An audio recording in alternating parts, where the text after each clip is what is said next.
things are, it's not a good look.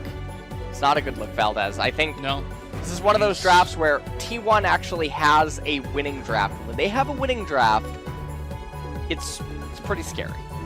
They have a winning draft against a team they're supposed to win against, and they are coming off a massive win against Gen G. So I think they should be coming into this match pretty much the most confidently that they ever have been, and it's going to be interesting to see if GRIFFIN can do anything. I mean, all the cards are against them in this matchup, so it's really going to be hoping on a dream here for our underdogs on the blue side to see if someone, anyone, can pull off a carry. Can Tarzan get something going on a Rek'Sai early? Can UCal have an insane carry Silas performance? Something like that, because they're going to need some kind of miracle up against T1 in their current form. As we are going to jump onto the Rift for match number 68 of the spring split. We're getting towards the end here. Well, let's take a look at what is going to end up happening, as the game is just going to be a fan out. Neither team really looking for any sort of action early on.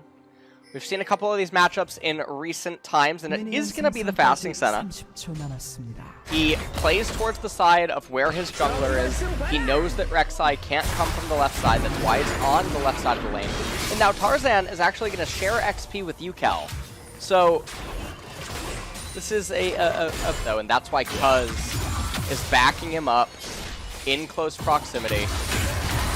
Really trying to force this 2-on-2 here.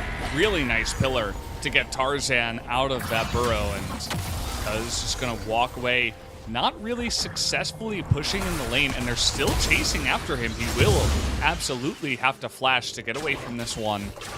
As well, you can see UCal taking a really heavy trade. Faker standing his ground. Yeah, you got to be careful in those extended traits against a Nazir when he's got 3 soldiers up. Yes, in the beginning you're going to do it. Yeah, this is the old-style Rek'Sai gank we used to see all the time, but a really nice dredge line is going to get effort totally to safety. No danger there. Doesn't even have to flash to get out of that one, as he was able to react extremely quickly. Nice try by Tarzan, doing too much as Faker has gained the lead now. And the really interesting thing about this is that he's managed to keep up with Cuz in terms of CS. They're actually going to get the blue buff for UCal, and so Faker really needed that. So. All right. But with that pushing power, they are just going to move over to the dragon and take that down. Cuz he didn't even show himself, as you mentioned, in that bottom side river. He's just up at the top side. We're going to get the news now, and Cuz will just say, okay, I'll get what I can, take the blue buff. But early Infernal Drake, pretty good for the side of GRIFFIN. And the Infernal Dragon is actually really key for them, because we talked early on about how Cuz losing his flash tempo inside of the jungle, Faker's offset recalls, everything sort of ties in together. And when Cuz didn't just path down into river, and GRIFFIN had the vision control around it, Tarzan just makes the opportunity to go over, get the Infernal Dragon. T1 rotate their bot lane up to try to do the Herald. They've done it, and this is a bit of an interesting dynamic. Rift Herald spawned in the middle of the red side jungle, so Cuz, being a gentleman, just wanted to give Shelly a bit of an adventure, some sightseeing, before sending her to her untimely demise on top. Yeah, I mean, most of the time she just gets dropped down and has to headbutt to her death, but now she actually gets to see the world. Not bad. It's also very generous to GRIFFIN because, you know, he gives them some warning. He's like, hey guys, I didn't really want to do this, but here you go. As Faker is just going to dash away. And they did give that advance notice to the side of GRIFFIN, but there's not really much of a response just yet, as she is going to get a second charge off here. Kana doing a great thing. Exactly. So, speaking of an opportunity, GRIFFIN are just going to get this Mountain Dragon for free. And that is going to be a pickup. Ocean is coming up. So T1 just really taking their time here. Taking a while to boil, though. All right. I don't know what I'm going to do. You know that saying. Their game is really fast, so he wants to keep that up. He's doing a good job so far. But yeah, T1 they're gonna make their move here on Shirley, and they'll take her down. So didn't look like there was any vision. And in League of Legends. It's a new account. You know, it's big knock up here. But, okay, nice subjugate. They tried to fight. Nice job. Well, what we have here is greatly reluctant fighters versus timeout 1. Timeout 1. So that is what is currently going on here. As Kana, he heard you, Valdez. Yeah. He heard you laughing. So he just wanted to he told Intara to go back to the Yeah, you know, there was some action there. Oh, yeah, here's the action. The big flame thing came out, guys. Yeah, perfect. Tom, he's really fast. He doesn't look like he would be fast, but he is. We're all just playing ping pong. It would be a damn shame if someone froze side lane and then action was forced. No? Oh, okay. Well, you don't go outside, so you probably don't know, but it's almost spring here in Korea. It already. I think it was you and I casting that game. Okay, so Griffin say you can have it. We don't want the Ocean Drake, actually. What's going on here? It is allergy. Yes, it is. And the pollen, it's getting ridiculous, as is the winning. Trying to help, though, from downtown. First Blood is going to go the way of UCal, so a nice little solo kill effort going for a little bit of a walk. We were talking about the lull state. Maybe he was getting lulled into a bit of a sleeping mode here. Going black sleep. Oh, they're trying to punish UCal now. He does have his flash, but it just doesn't matter. He was too far out of position. Didn't expect them to collapse that fast, but just like that, the Silas barring these two hiccups. Okay. I like and this. I actually really do like this. This is I don't even want to call it a sneak. It doesn't even deserve to be called a sneak. Everyone is asleep right now. So. It's very easy to sneak around sleeping people, that's for sure. It's becoming more obvious by the second, but there you go. Baron's just going to go down. And you know what I like about this the most is that it's the... And you know what this means, Valdez, though? It means that game number 2 is going to be a clown fiesta. Oh, yeah. Because players get sick of it. They're like, we're done with this. We're fighting now. They are just building up right now to release in game number 2. Okay, finally. Turning this one around. I'm not sure why Griffin thought they could engage their stopwatch. Pretty good item. Will it be good enough? No. Not in this sense, as another stopwatch will be used. UCal going to survive for now. Teddy doing a good job kiting, but actually Viper's doing an even better job. Is able to zone them all away, and now Cuz in an awkward spot, but really all he's doing is peeling for Faker, who is level 50 pushed away, as it doesn't amount to many kills, just a 1-for-1, but at the end of the day, it looks like T1 are just going to take the dragon, and Griffin say, you can have it. Yeah, so T1 are just going to take the Ocean Dragon, and then they're probably, I guess, going to back off. 바로 빼야 된다. 버리면 뺄 거야 이거. 렌즈 없구나. 아래 몸이 치긴 할게. 천천히 가볼래? 이거 물 받을 건다. 아래 몸이 노화되었어. 2인 볼게 2인 볼게. 연기할게. 얘는 아래 몸이야 얘도. 우리 이거 20초 뒤에 20초. 2초만 먹어. 천천히 가줘. 우리 탱 안 돼.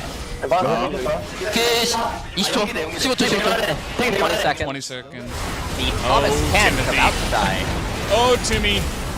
Oh, he's going to pass away. He's fine. Never should have doubted him. They take it at this point. They don't have split pushing power available to them.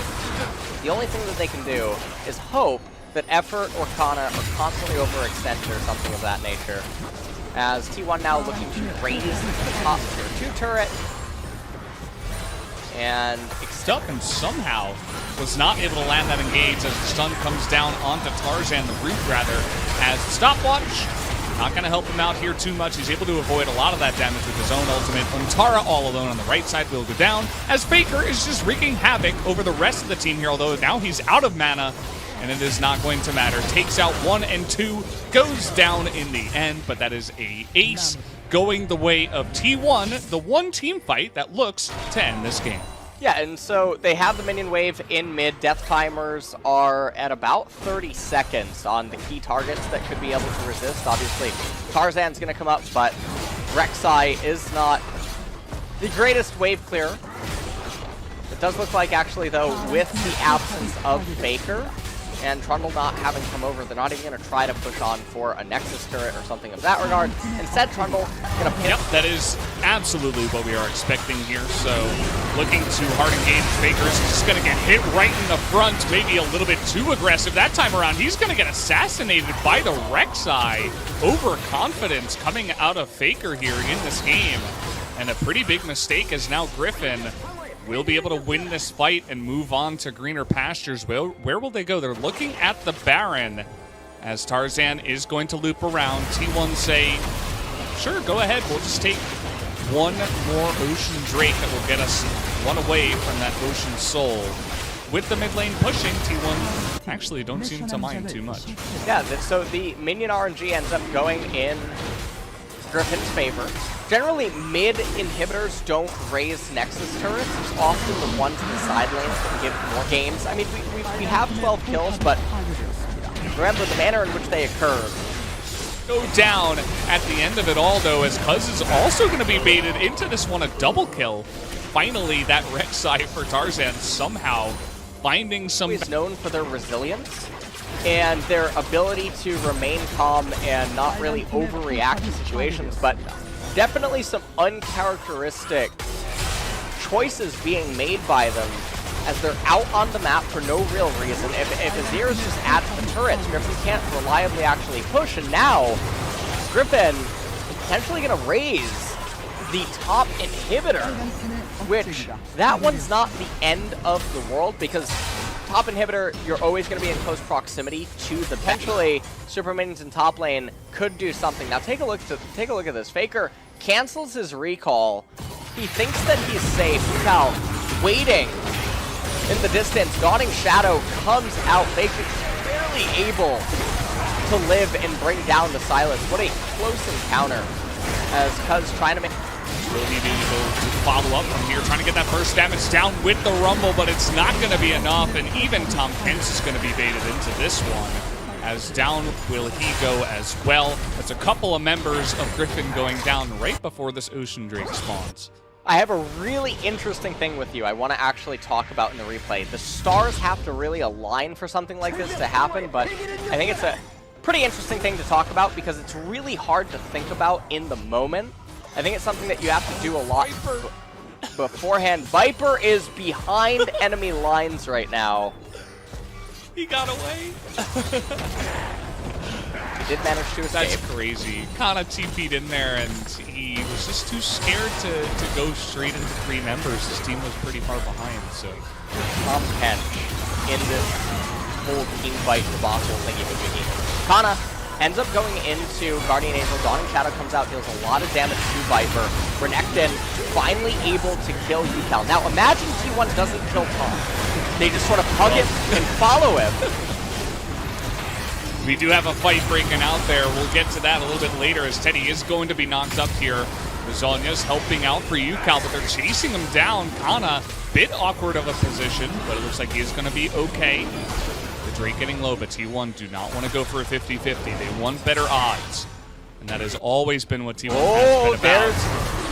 There's those minions that I was talking about. Tarzan they're going to go for it here, though. And there it is. Azir going to pick up the Ocean Soul, as now they're just going to hard force the team fight after picking up that objective.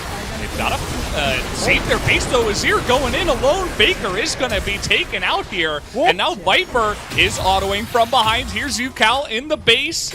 But with Kana coming back, don't think he's going to be able to take out that turret. He's going for the 1v1 as T1 are all coming back into the base. They got scared. We got TPs coming in. They just might try to run down the base here. I'm not sure if they can, though. Viper TPing straight into the enemy team. And he's going to be devoured, and that might just be enough. The autos are doing enough damage, and he is kiting them extremely well. But with Teddy still alive, He looks a little bit too scared to actually pull this off. They're waiting for the minion waves, and they might actually be able to do this. Did T1 overstep their bounds as the minions have come into the mid lane? They're pushing down the mid lane straight here, and they have super minions from the top side. Faker in 10 seconds, teleport coming in, they're go. focusing. Yeah, Viper just gonna focus down that turret, and now they have the Nexus open. T1, what have you done? Griffin going to be able to take game number 1 as unbelievable plays at the end here at 38 minutes give the victory to Griffin.